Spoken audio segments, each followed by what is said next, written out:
What's going on YouTube? This is Chris back with you at the Patriot RC channel. So this is a post-run video, but I'm going to link the runs into the video here in a minute. I just want to start out so you guys can actually hear what I'm saying, because on the trail it picks up none of my voice audio. So anyway, we got Larry here, side of Larry. Okay, so this is the trx4 Sport I got on eBay. This thing I got dirt cheap. It's in great shape. Probably the most quiet transmission next to my Element Gatekeeper. The upgrades we did do went 2.2s. These plastic bead locks. Oh my God, are these things nice? We'll get to that in a minute. So the 2.2 tires, they've been cut. Every other lug in the middle there. The plastic bead locks. We did the Hobbywing Fusion SE 1800 kV, and I would put this up against the 2300 kV any day. This has been a dynamite motor.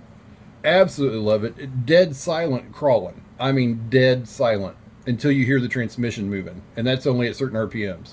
You'll hear how quiet it is on the trail.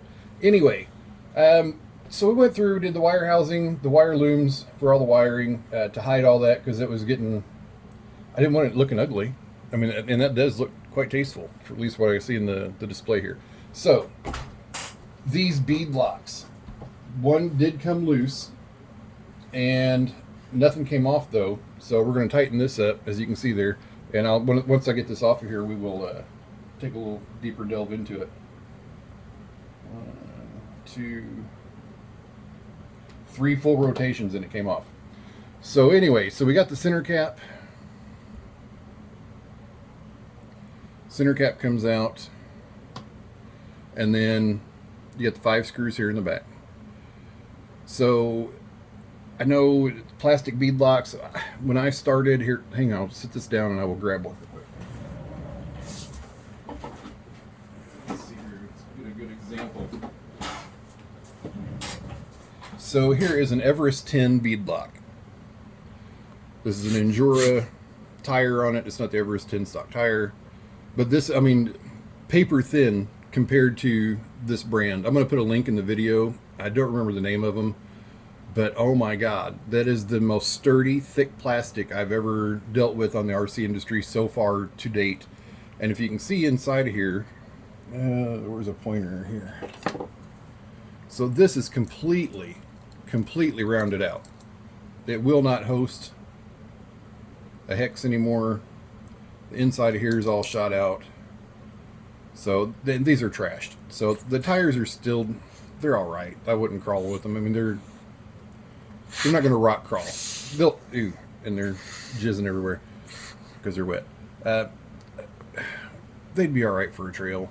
They did all right for a trail for my buddy Jimbo. But yeah, these are completely night and day difference here. So let's get this out of the way.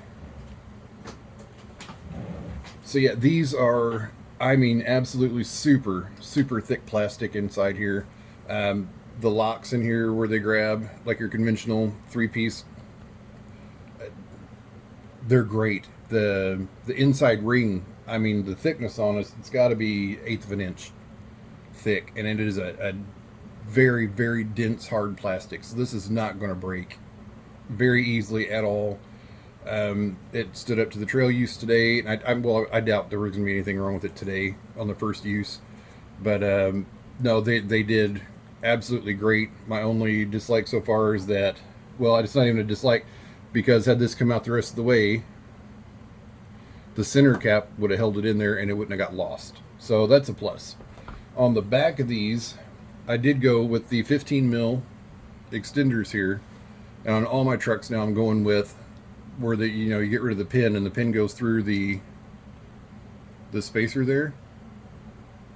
And so no more wheel hex pins, because those were getting old really quick. I've just cleaned this up. We just did the trail run on it, and it cleans up nice. So I got a light spritz of simple green, and the only reason I did the simple green is because there was a ton of poison ivy out today. There was poison ivy, the Virginia creeper, and poison oak everywhere. On top of the fact, the injections I got in my spine last Thursday has got me feeling just weird. And I don't want to go into a whole bunch of health issues and all that BS, but it's just, it hasn't been good. So between that, in the minute you come to a stop, you are absolutely molested by insects. The poison ivy and everything else. Wasn't the best run video today, but we've got it together. I wanted to get something out because it's been, well, it seems like forever since I ran it. And shiny footage for you guys. So there's the body. And it did really, really good. I like the 2.2s. I might go for something a little more. I don't know. These did great. I didn't do any actual crawling. We just did creek runs and trailing. So, and they did perfect for that, and that's fine. But I will get off here and I will get this video short, and at least this portion of the video short, and I will see you guys in the next video.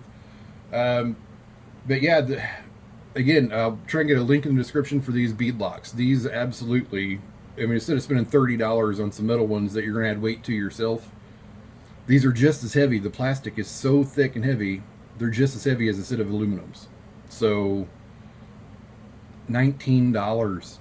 I kid you not, $19 for these bead locks. And I did go and paint them, of course. Here's the front side. So we got the silver and the red inside there. And then did the silver star in the middle there. So yeah, I mean, I did paint them. They just come straight black. So $19. Again, I can't believe that, because I was about to spend $65, $70 on a set of bead locks and tires. And so I got the tires for $19.99, got these for $19. And yeah, not disappointed at all. These are nice, sticky. They're not super, well, they're sticky, but these big tall lugs, unless I go and sipe these, not that there's anything wrong with them, they do grab, and they grab good. So they're typical super swampers. So anyway, again, the 1800 kV, can't go wrong. This Endura 6-volt 35 kg servo, can't go wrong. Really enjoying this so far, and we will see you guys later. If you got any questions, hit me up.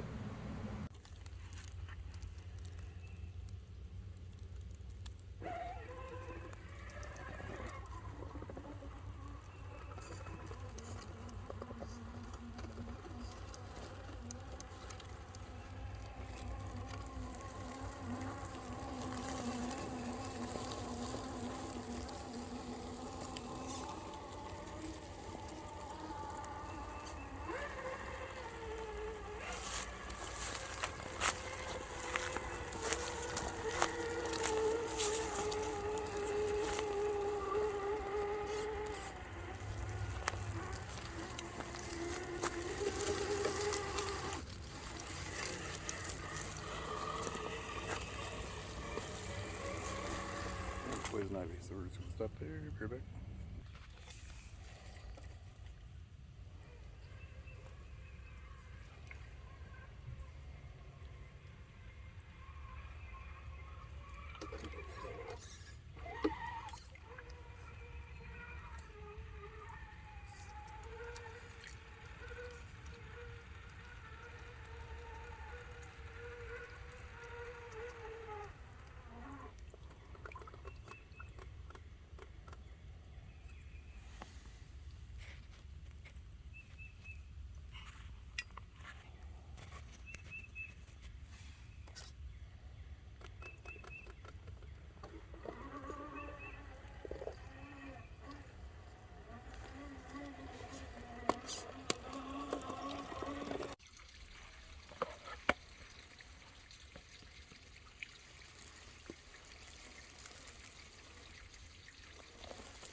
this happening.